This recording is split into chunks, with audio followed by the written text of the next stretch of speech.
Bonjour à tous et bienvenue pour cette 4e conférence du Forum des fournisseurs des circuits courts 2021 sur le thème de la transformation du lait à la ferme.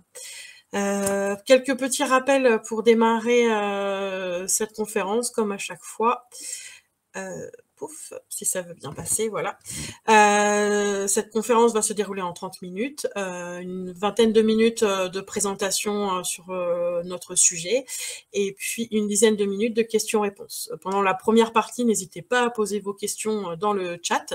Vous avez des petites bulles en bas de l'écran qui permettent d'afficher sur le côté le chat. Donc n'hésitez pas à poser vos questions.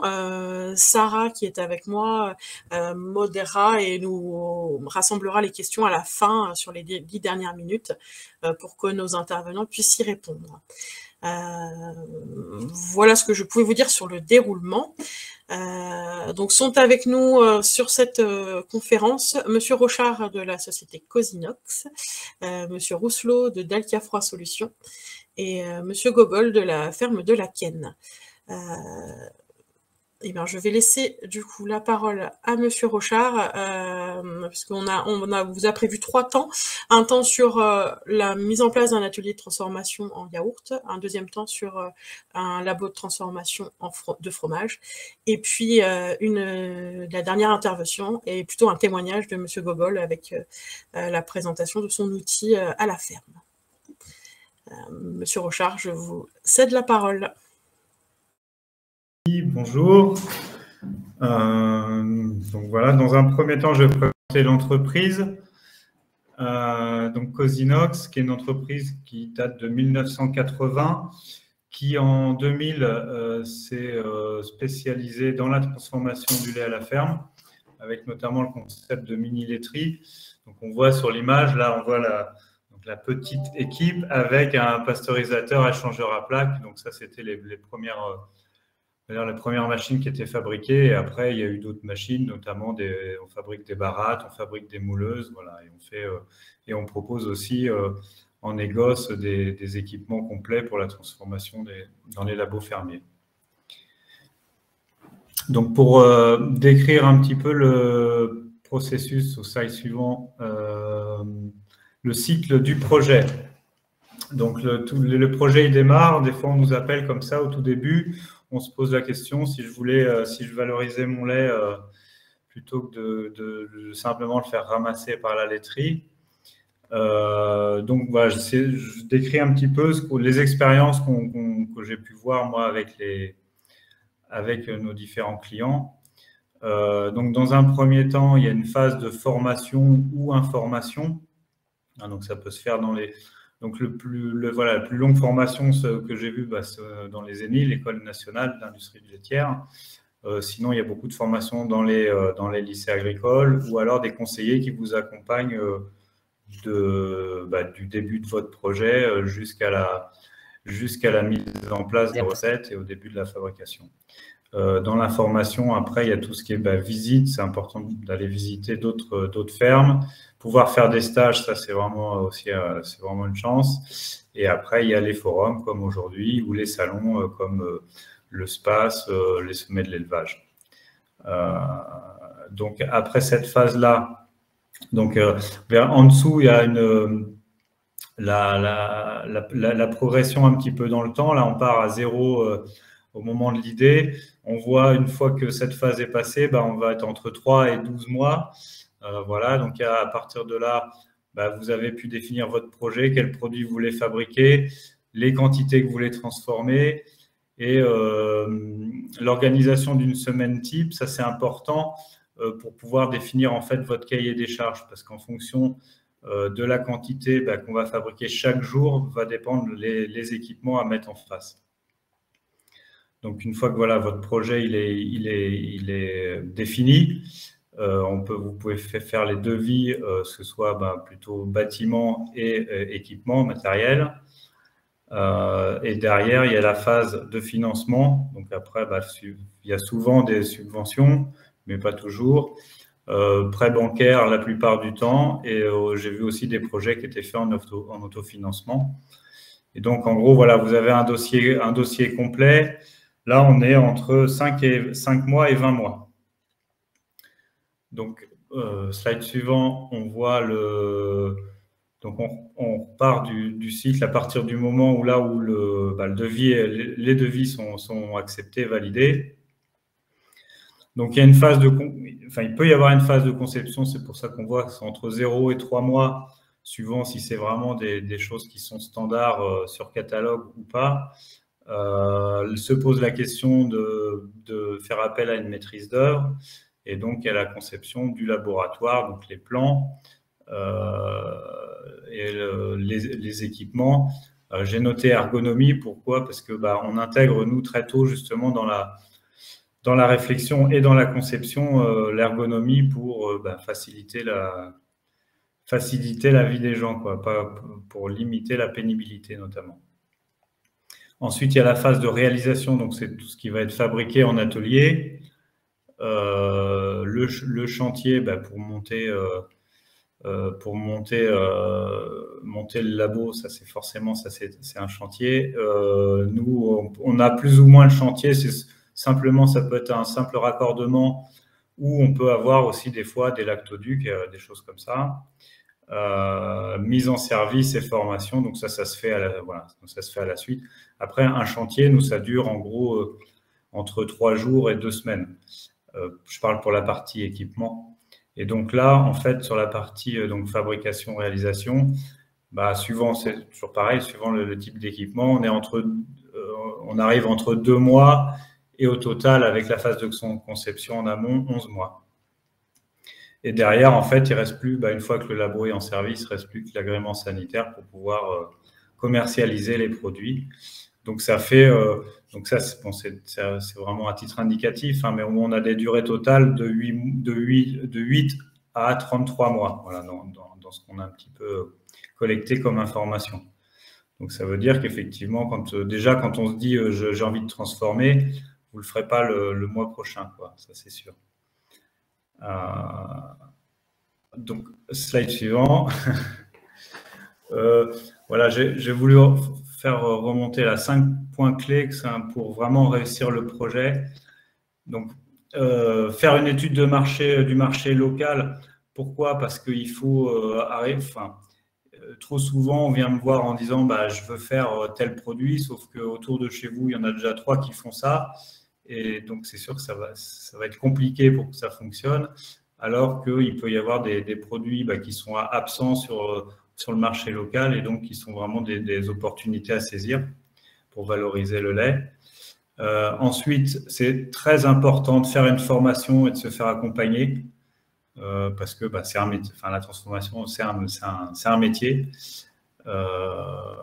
Ensuite, j'ai parlé d'intégrer l'équipementier. Donc là, je parle de gens comme nous notamment qui fabriqueront sur mesure dans la conception du laboratoire pour pouvoir notamment bien prendre en compte les aspects ergonomie, mais pas seulement. C'est parce que on va travailler souvent en gravité. Ça veut dire des cuves qui sont mises en hauteur. Ça veut dire des plafonds plus hauts.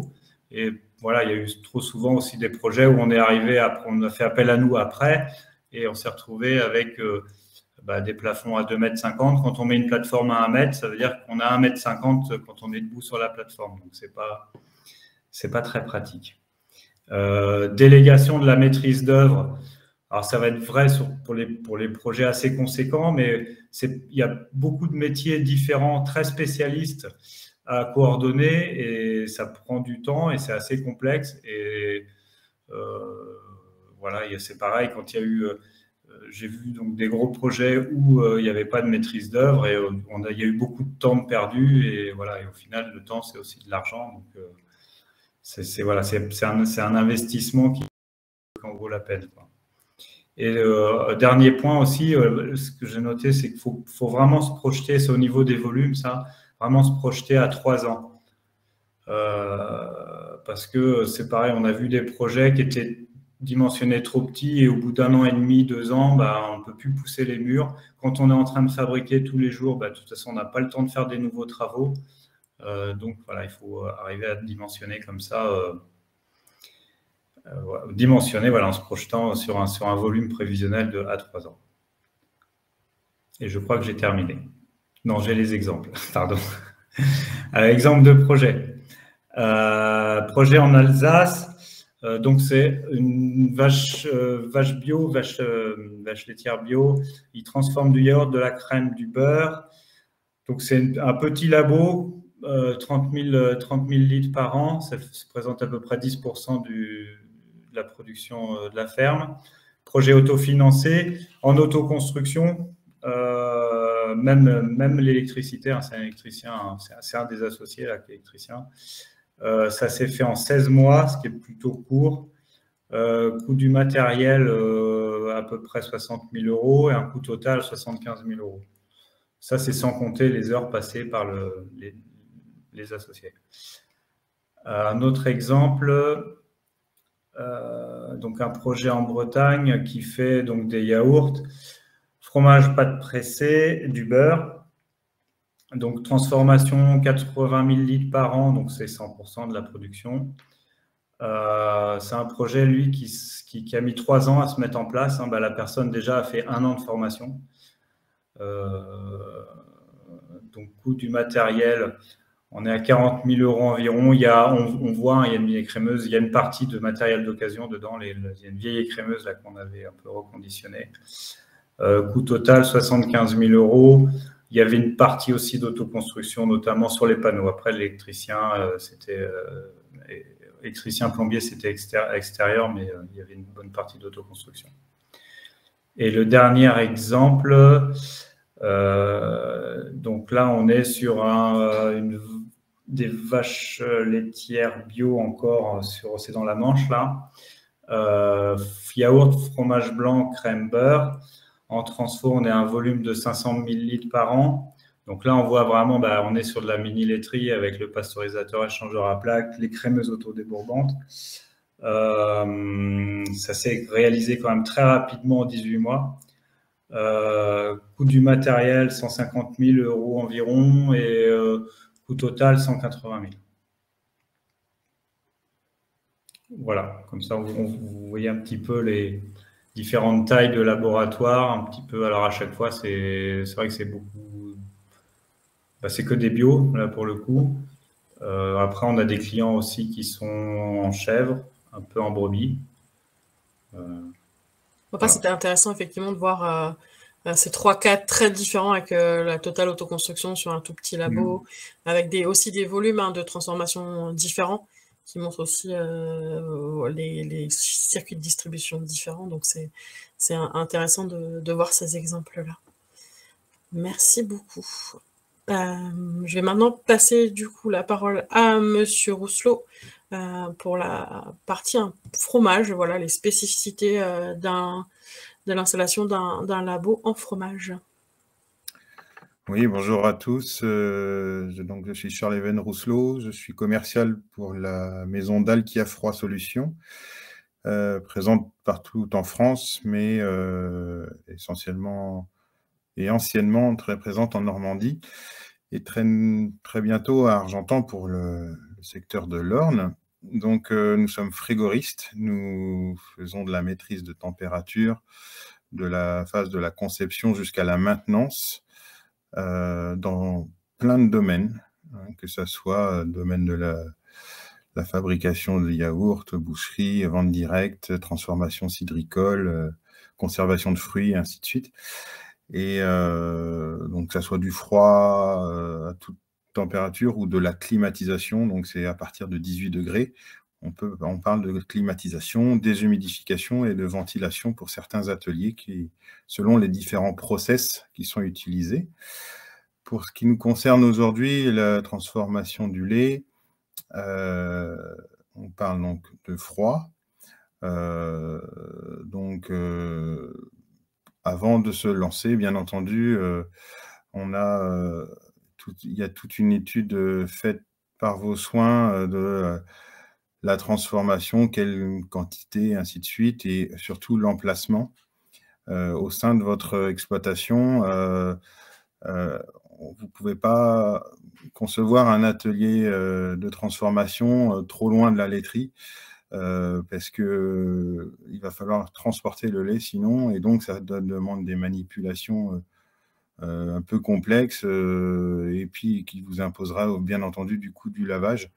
Et donc, tout ça, c'est du temps et souvent, on n'a pas forcément beaucoup de temps. Et une question qui revient souvent, c'est est-ce qu'il vaut mieux réhabiliter un bâtiment ou en construire un neuf? Dans la majeure partie des cas, j'ai envie de vous dire 2 fois sur 3, la construction neuve est moins onéreuse que de la réhabilitation d'anciens bâtiments.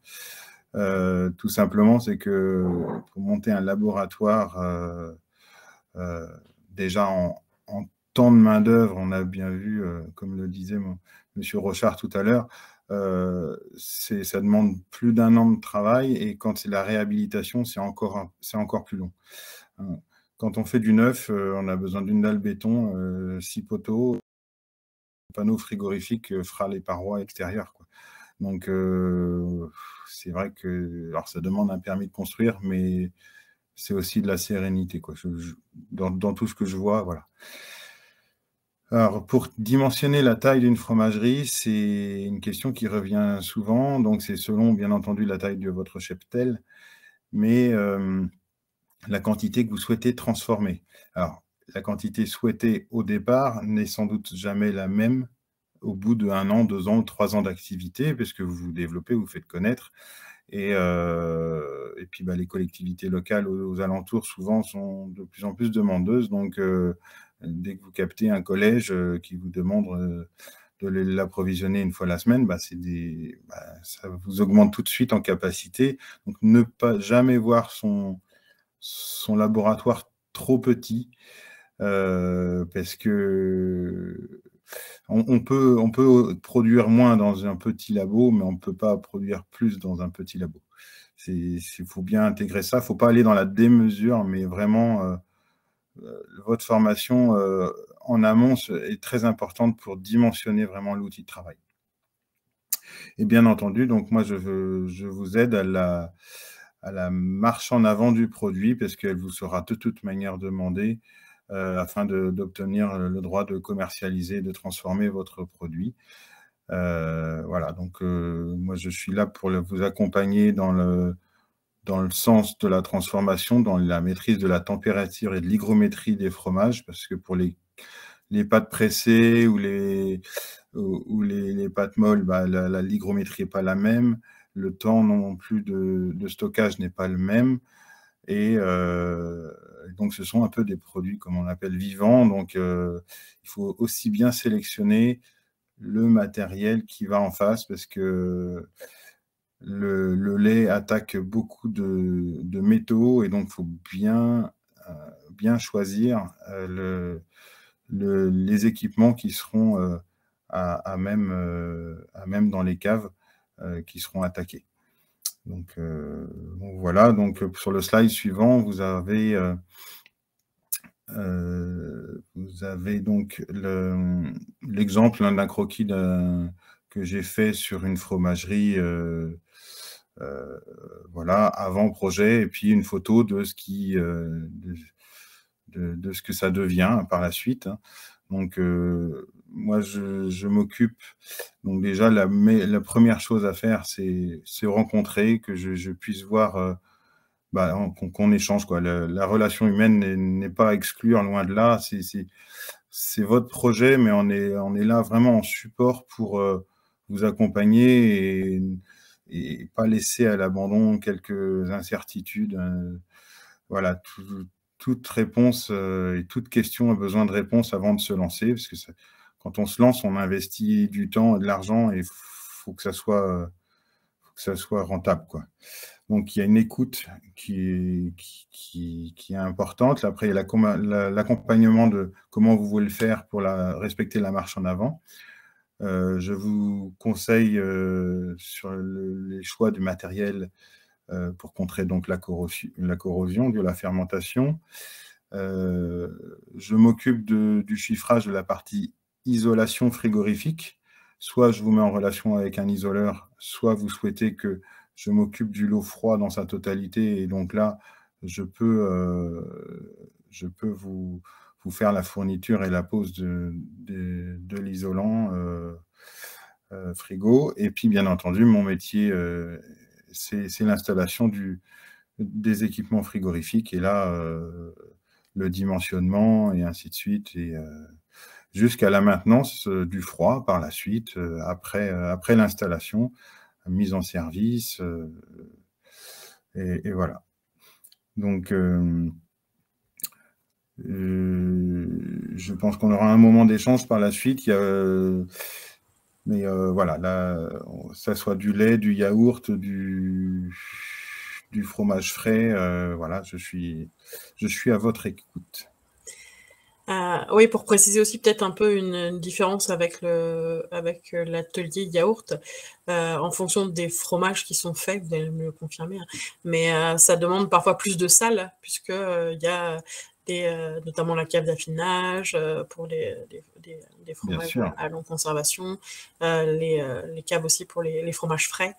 Voilà, c'est peut-être voilà, une des spécificités aussi quand on conçoit un labo en fromage, c'est penser les produits qu'on va faire, ça n'aura pas la même incidence sur le plan du labo. Bien sûr. Là, sur le plan présenté, il y a une salle de caillage, un atelier de fabrication, un halloir, une cave atome, puis un magasin. Mais après, voilà, il peut y avoir d'autres produits transformés, et donc forcément, ça demande des conditions différentes. Donc chaque salle est différente, n'a pas la même hygrométrie, et du coup, vous ne ferez pas le même fromage, quoi. C'est ça. Merci. Je vais maintenant passer donc la parole à Clément Gogol de la ferme de la Ken. Je vous ai mis des jolies photos, mais je pense je vais couper du coup le diaporama parce que ça ne va pas apporter grand-chose. Donc voilà, pour témoigner un peu de son expérience sur la mise en place du labo qui est là depuis plusieurs années maintenant. Je te laisse la parole, Clément. Oui, bonjour à tous. Par rapport à ce qui a été dit précédemment, moi je vais plutôt témoigner de notre expérience où on a eu moins d'ambition. Aujourd'hui, à la ferme de la Ken, on est deux associés. C'est mon associé, l'autre personne que vous avez vue sur la photo avant, Stéphane, qui a engagé le projet de la transformation il y a maintenant 10 ans. On est une ferme bio, donc située dans le pays de Bray, à proximité de Buchy. Et Stéphane avait la volonté de valoriser au mieux la production laitière, donc a commencé la transformation fromagère un peu pour le fun et se tester. Donc il a fait ça, il y a tous les mauvais exemples. Il a fait de l'autoconstruction dans un bâtiment du corps de ferme, donc c'était pas du neuf. En se formant sur le tas. Et l'avantage, c'est que c'était pas cher.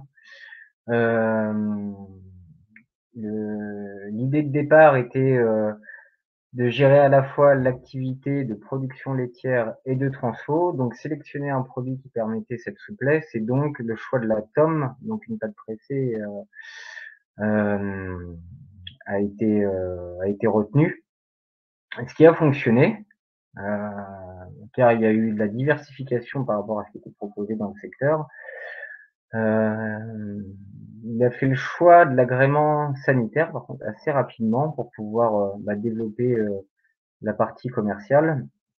Ça a fonctionné, enfin, il y a eu un gros boost apporté par la restauration collective, et notamment les cantines de Rouen. On a contractualisé via un marché public les débouchés. Ça a été le recrutement d'une première personne spécifique à l'atelier de transfo, et de fil en aiguille la fabrication s'est développée. La première année, il y a eu 10 000 litres de transformés. Au bout de 6 ans, on est arrivé à 80 000 litres. Dans la foulée, moi j'ai rejoint le projet. Je suis pas du tout issu du monde de l'agriculture. J'ai fait une première partie de carrière dans la transfo agroalimentaire. J'ai souhaité me réorienter vers la fabrication de fromage artisanal. Du coup, j'ai suivi une formation à l'ENIL, donc qui a duré 1 an en alternance. Donc je suis arrivé sur la ferme avec des compétences. Et puis la nécessité de faire ma place et donc de développer les ventes et l'outil de transfo. Du coup, j'ai capitalisé sur l'existant, c'est-à-dire en développant d'autres recettes qui n'étaient pas présentes dans le secteur. Fromage à pâte cuite, on a aussi élaboré une raclette, si bien qu'aujourd'hui, on transforme la totalité du lait de la ferme, quasiment 400 000 litres. Entre-temps, on a dû agrandir le labo parce qu'il était sous-dimensionné. Donc des travaux, ce qui était cité précédemment, des travaux pendant la fabrication à suivre au quotidien, donc quand même des contraintes. Aujourd'hui, on a acquis un niveau d'activité qui nous permet de voir plus loin. Donc on a le projet de construire un nouveau labo, pour le coup complètement neuf. Ce que je peux témoigner, c'est tous les bénéfices et les contraintes qu'apporte la transformation sur la ferme, les bénéfices économiques, avec une valorisation supérieure, la maîtrise des prix de vente de son produit. Il y a aussi un confort de travail avec l'allègement des astreintes. Aujourd'hui, on est 8 à bosser sur place, donc 2 associés avec une équipe de 6 personnes, moitié répartie entre la transfo et puis la production laitière. Du coup, on est assez polyvalent, c'est stimulant de gérer ces projets et aussi l'acquisition de nouvelles compétences. Humainement, gratifiant d'avoir le retour en direct, de créer des choses. Le revers de la médaille, c'est une mutation des métiers. Il y a beaucoup de bureaux, d'administratifs. Avec Stéphane, on est de moins en moins sur le terrain. Et puis, il y a de nouveaux métiers à acquérir, comme la gestion d'équipe, le réglementaire, le juridique. Après, il y a des structures présentes qui accompagnent Bio en Normandie, les chambres d'agriculture, le CIVAM, l'association AVDPL qui est présente dès qu'on a des questions techniques, réglementaires. Ce que j'ai pu constater, c'est qu'on n'est pas tout seul. Quand on cherche à bosser en collectif via des associations d'agriculteurs, par exemple pour vendre, on crée du lien et assez facilement on arrive à avoir réponse à des questions sur des problématiques. Donc je voudrais aussi témoigner de cette aide qui est présente au quotidien, quand on souhaite comme ça engager des projets risqués, ambitieux. Le retour que je peux faire, c'est qu'on est aidé. Et pour toutes les personnes qui cherchent à se diversifier, bien prendre en compte le fait que c'est des métiers nouveaux, différents, que ça demande des compétences. Et à mon sens, le meilleur moyen de pouvoir porter ces projets, c'est de s'appuyer sur des personnes extérieures, qu'ils soient du monde agricole ou d'une autre origine. Parce qu'il y a plein de gens aujourd'hui qui ont envie de se reconvertir. Et n'hésitez pas à être ouvert et de pouvoir recruter ses volontés à l'extérieur.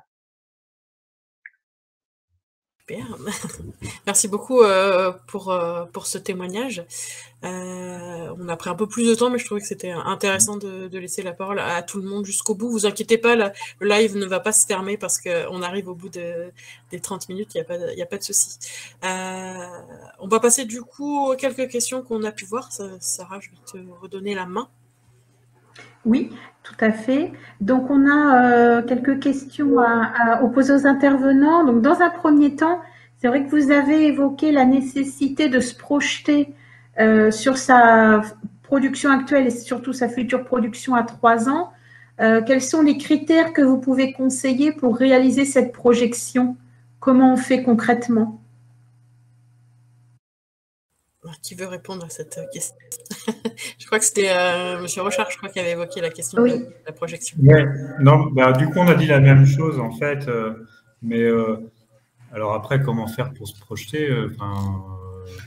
C'est juste qu'il faut le faire. C'est par les. Après, je pense que c'est par les études de marché, mais c'est vraiment.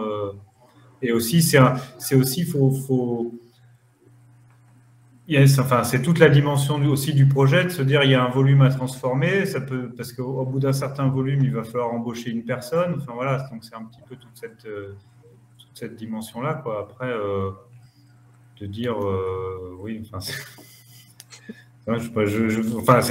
c'est pas un exercice facile, effectivement. Faut arriver à faire ça. Donc, il n'y a pas de recette miracle pour l'instant. Ah, non, puis après, enfin, c'est plus du côté des études de marché, je pense qu'il faut se tourner, mais là, c'est pas moi, c'est pas du tout mon domaine, ça. Ok. Alors, une autre question pour l'entreprise d'Alkia. Sur quel secteur géographique vous vous déplacez? Alors, je me déplace moi essentiellement sur le Calvados et l'Orne, mais je peux me déplacer assez facilement sur la haute et la basse Normandie, hein, l'ex-haute et l'ex-basse. Non, il n'y a aucune limite. D'accord. C'est parfait, puisque je pense qu'aujourd'hui, on a uniquement des personnes qui sont issues du territoire normand dans son ensemble. Donc voilà, c'est parfait, parfait. Très bien. Est-ce qu'il y a d'autres questions que les personnes souhaitent rédiger là maintenant, qui pourraient apparaître sur le chat? Et puis en attendant, peut-être une dernière remarque, un dernier conseil ou une dernière précision, si vous le souhaitez, messieurs, ou si c'est tout bon pour vous. J'avais noté là dans la présentation. C'est vrai que moi, la plupart des projets que j'ai vus, c'était du préfabriqué, des panneaux sandwich sous les toits existants. Et la grosse contrainte, c'était vraiment l'histoire du permis de construire, parce que d'une part, soit il risque de toute façon de ne pas être accordé, ou alors c'est une question aussi de temps, quoi. Pour ça, et c'est sûr que c'est idéal de partir sur un nouveau bâtiment, hein, parce que sinon on a tellement de contraintes. Les passages de portes, et des fois le matériel ne passait pas les portes, des choses vraiment. Et après, il y avait juste aussi la marche en avant. Dans la présentation, c'est juste. Alors, c'est bien, c'est dire pour avoir l'agrément, mais la marche en avant,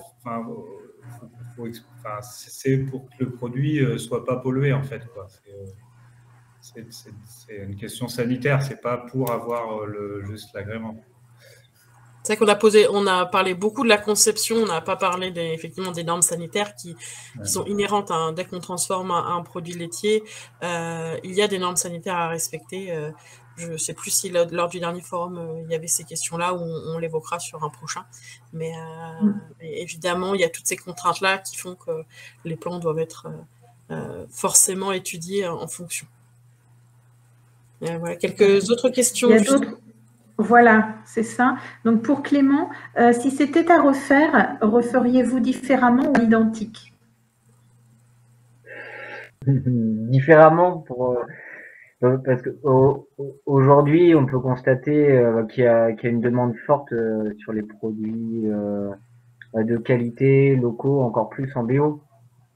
Donc, en tenant compte de dynamisme commercial, on aurait été plus rapidement sur de la conception neuve et fonctionnelle. Aujourd'hui, au quotidien, on s'ennuie avec des défauts de conception, parce qu'on n'avait pas du tout l'idée de transformer autant au démarrage du projet. Donc davantage investir dans le mouvement fonctionnel. Parce que dans un atelier, on y travaille tous les jours. Donc tous les jours, quand la pente n'est pas droite et qu'il faut racler derrière le tank dans une pièce trop petite et qu'on doit se coucher à moitié sur le sol, c'est embêtant. Un producteur m'avait même parlé ça rejoint ce qui était écrit. Un producteur m'avait même parlé des fenêtres qui étaient importantes. Parce qu'on passe du temps dans son labo et que c'est bien de pouvoir voir dehors.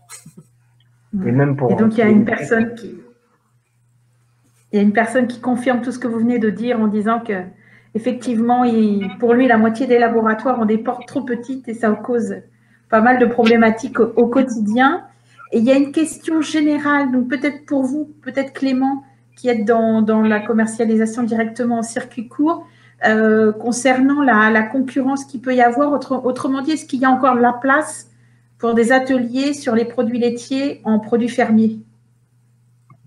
Quand on regarde en grande surface, on constate l'étendue de la gamme de produits laitiers et il y a encore des choses à inventer chez les fermiers. Donc, oui, il y a de la place.